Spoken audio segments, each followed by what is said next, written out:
C'est pas un café-restaurant, hein, on peut changer le gérant comme ça du jour au lendemain, bon, ni vu ni connu. Je pense que ça ne sera pas facile à transmettre. Donc on doit déjà penser à la transmission. Mais ça va pas tarder à venir puisque sur mes 2 associés du départ, il y en a un qui est mort. Je dirais que moi j'y pense tous les matins en me levant.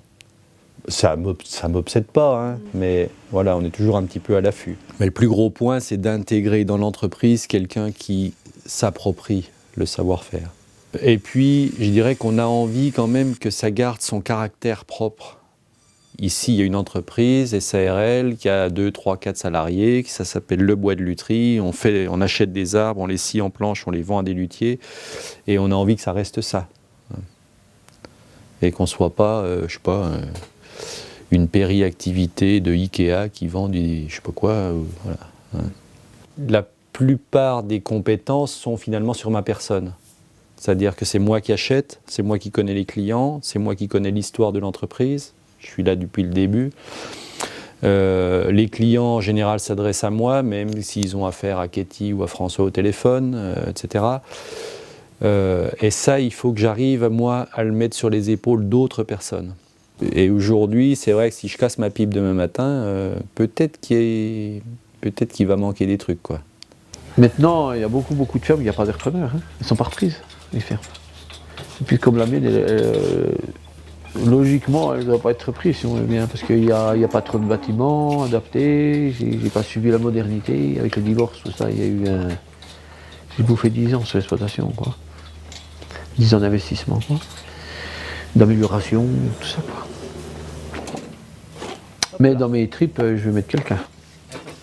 Ah, je sais pas si j'y arriverai, mais ça fait partie de mes... Alors c'est un peu mon combat aussi maintenant, c'est qu'elle tombe pas en ruine, quoi. Moi je pense que mon père, si j'avais pas repris la boulangerie puis qu'il aurait vendu, je pense qu'il serait mort il y a longtemps, quoi, parce que je pense que ça le met, tous les dimanches il descend, il fait quelque chose, il bricole, il fait des brioches, il a son boulot du dimanche. S'il ne fait pas ça, ma mère, elle me dit, mais il est insupportable, quoi. Il est à la maison, il zappe tout le temps, il est tout le temps de mauvaise humeur. S'il ne peut pas venir au labo, il est insupportable.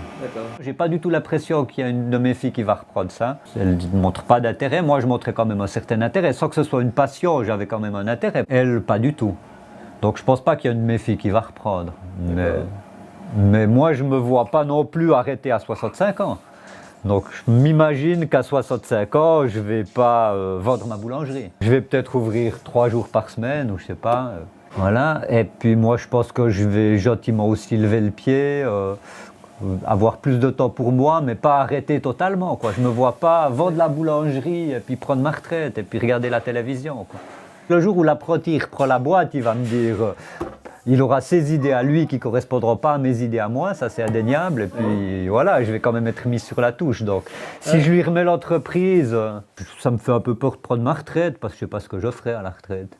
C'est une énorme concession qu'a fait Mathieu, un énorme sacrifice, il quitte sa ferme familiale, etc. Et je me disais, mais si on se plante, que bon, il avait sa ferme, il était installé, après c'est parce que, entre guillemets, moi j'ai pas voulu rester que salarié sur la ferme qu'on est venu ici.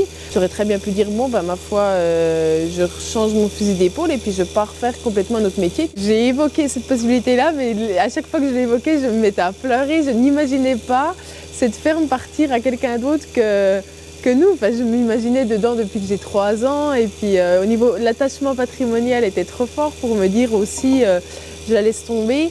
Donc, j'étais un peu partagée. Mais mine de rien, l'attachement patrimonial était quand même assez fort pour qu'on en soit arrivé là aujourd'hui.